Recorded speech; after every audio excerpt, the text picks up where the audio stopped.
जिस दिन रविवार की प्रदोष पड़े उस दिन एक लाल वस्त्र में पीली सरसों रखकर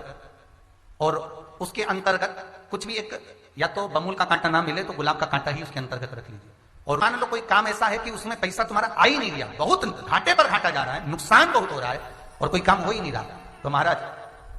जिस दिन रविवार की प्रदोष पड़े उस दिन एक लाल वस्त्र में पीली सरसों रखकर और उसके अंतर्गत कुछ भी एक या तो बमूल का कांटा ना मिले तो गुलाब का कांटा ही उसके अंतर्गत रख लीजिए और उसको शिव मंदिर का स्मरण कराकर शंकर भगवान का नाम लेकर रू रू भैरव, कौन सा भैरव है उसकी भी कथा भी आने वाली है। ये दारुक नाम के राक्षस का संहार करने के लिए जब माता अवतार लेगी तब शंकर भगवान बच्चे का रूप रखकर रोएंगे, तो शिव जी का एक नाम होगा रू रू भैरव। ये भैरव कहां पर रहता है तो कहा ये शमशान में रहता है। कहां रहता है ये भैरव? शंकर का जो एक अवतार है रू रू भैरव, ये भैरव अवतार शमशान में रहता है। तो इस भैरव का काम क्या है तो कहा शमशान में, शमशान की जो अग्नि होती है भले गीली लकड़ी रहे, भले उसमें कोई पदार्थ डाले ना डाले, थोड़ी देर में वो अग्नि रू रू आवाज, हल्की सी शमशान की जो अग्नि जलती है उसमें एक आवाज आती है। आप ऐसे कोई अग्नि जलाएंगे ना उसमें आवाज नहीं आई, ध्यान देना। हमारे शमशान में अगर जो लोग गए होंगे मुर्दा जलाने के लिए तो अगर वो एकांत में बैठेंगे तो उसमें से एक आवाज आती है रू रू रू रू। तो शिव पुराण कह रही है कि उस सरसों को, कांटे को रूरू भैरव का नाम लेकर जिस व्यापार जो नहीं चल रहा है, दुकान जो नहीं चल रही है, उस दुकान के सामने, उस व्यापार के सम्मुख में उसको जला दिया जाता है। यह करा जाता है रवि प्रदोष के लिए। महाराज कौन से प्रदोष? रवि प्रदोष के लिए, जो सुख का भान कराती है, व्यापार की उन्नति के लिए, समृद्धि के लिए, लक्ष्मी के लिए इसका प्रयोग किया जाता है। तो यहां पर दारुक नाम का जो असुर है, दारुक नाम का जो राक्षस है, उसका एक ही कहना है कि मैं मरूं, मना नहीं है ब्रह्मदेव पर, वो मरने का। नंदी का एक पांव जो ऊपर होता है, आप लोग दर्शन करे होंगे शंकर जी के मंदिर में नंदी के, तो नंदी का एक पांव उठा हुआ होता है, एक पांव नीचा की ओर होता है। हड्डी से जुड़ा हुआ रोग, नेत्रों से जुड़ा हुआ, मस्तिष्क से जुड़ा हुआ कोई रोग रहता है तो एक नीले कलर का फूल आता है महाराज, उस फूल में हल्दी डालकर गुरुवार का प्रदोष पड़ने पर जो नंदी के पांव के पास समर्पित कर देता है महाराज, उसका रोग धीरे धीरे समाप्त होने लगता है। लिंग पुराण कहती है कि नंदीश्वर भगवान के सामने जो पुष्प समर्पित करा जाता है उसको, ये तो लिखा था स्कंद पुराण और शिव पुराण, लिंग पुराण कहती है जो फूल आपने समर्पित करा उसको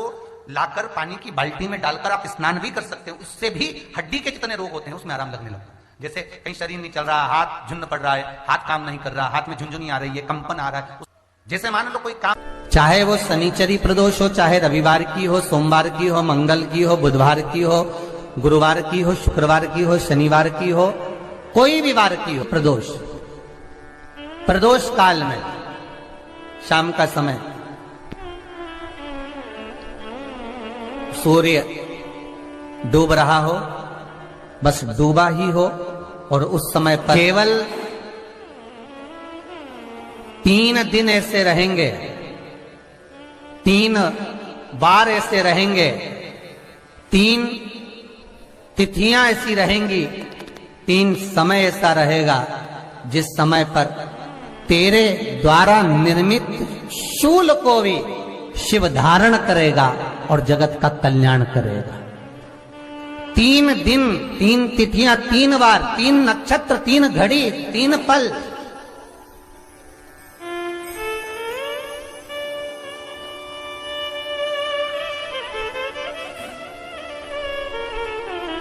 जिसमें बाबा शूल भी धारण करते हैं, और शूल अकेले धारण नहीं करते महाराज,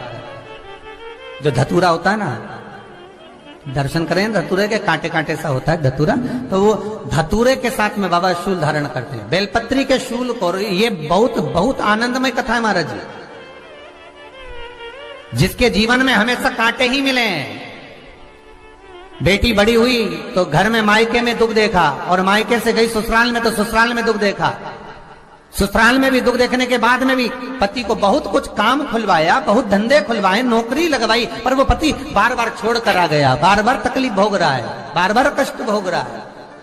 फिर थोड़े दिन काम करता है, थोड़े दिन छूट जाता है, फिर व्यापार में बढ़ता है, फिर छूट जाता है, फिर कोई दुकान खुलवाई, थोड़े दिन अच्छी चली, फिर वापस वहीं घर पर आकर बैठ गया, अर्थात उसके जीवन में वो शूलता चल रही है। तो बाबा देवाधिदेव महादेव कहते हैं ये 3 घड़ी, 3 पल, 3 नक्षत्र, 3 समय, 3 दिन में जो शूल मुझे समर्पित करता है उसके जीवन से मैं शूल हटा देता हूं। वो 3 दिन लिखे स्कंद पुराण।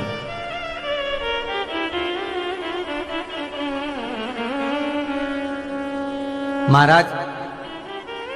बैसाख महीने में जो प्रदोष आती है, बैसाख के महीने में बहुत ध्यान से सुनना भाई, जो अपनी जिंदगी से बहुत तंग आ गए हो, परेशान हो गए हो, कष्टमय जीवन जी रहे हो, बहुत दुखी हो गए हो, उनके लिए ये स्कंद पुराण का चरित्र फिर मिले ना मिले, आप प्रेम से सुन लो भाव से। पहला, बैसाख महीने की प्रदोष, चाहे वो शनिचरी प्रदोष हो, चाहे रविवार की हो, सोमवार की हो, मंगल की हो, बुधवार की हो, गुरुवार की हो, शुक्रवार की हो, शनिवार की हो, कोई भी वार की हो, पर बैसाख महीने की प्रदोष, प्रदोष काल में शाम का समय सूर्य डूब रहा हो, बस डूबा ही हो, और उस समय पर सूर्य के डूबन के तुरंत बाद बाबा को धतूरे के साथ में बेलपत्री ना चढ़ाते हुए बेलपत्री के वृक्ष के 7 कांटे बाबा के शिवलिंग पर समर्पित करे जाते हैं महाराज, अपनी जिंदगी में अड़चनों को हटाने के लिए। फिर आप जिस व्यापार में उतरे, जिस व्यवसाय में उतरे, जिस नौकरी में उतरे, आप दिल से करें, आपको तरक्की मिलेगी। आप हार नहीं सकते, नीचे नहीं आ सकते, उन्नति पर ही चढ़ेंगे। एक वैशाख मास की प्रदोष, दूसरा शिवरात्रि के दिन मध्याह्न का समय महाराज, जो बड़ी शिवरात्रि होती है माघ की, बड़ी शिवरात्रि के अंतर्गत मध्याह्न का समय, दोपहर के ठीक 12 बजे, चाहे फिर वो कोई भी दिन हो महाराज, शिवरात्रि जिस दिन पड़ रही हो,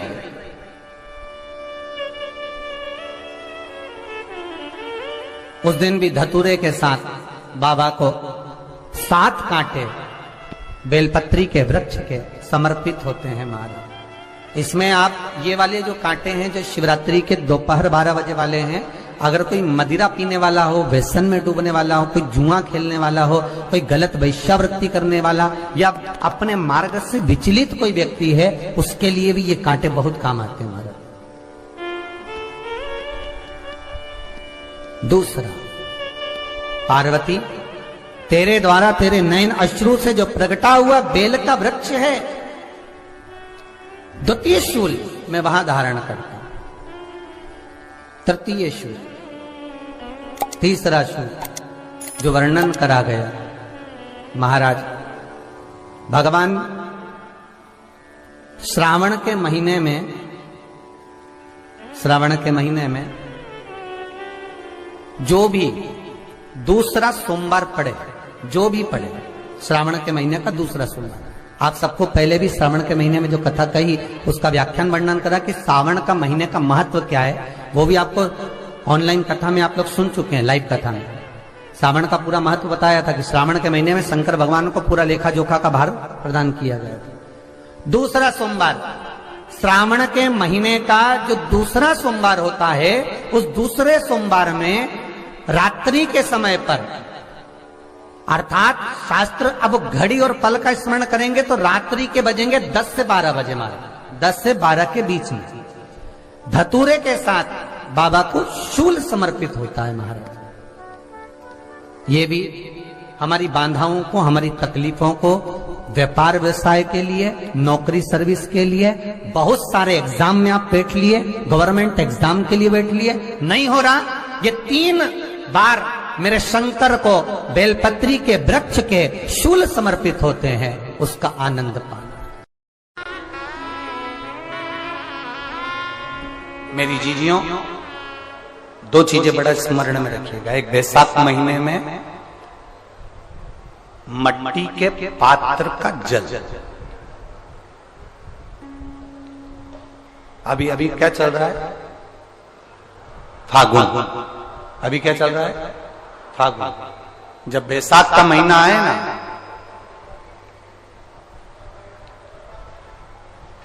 जितने यहां बैठे और जितने आस्था चैनल पर सुन रहे और जितने फेसबुक यूट्यूब पर कथा श्रवण कर रहे, जितने मोबाइलों पर देख रहे हैं,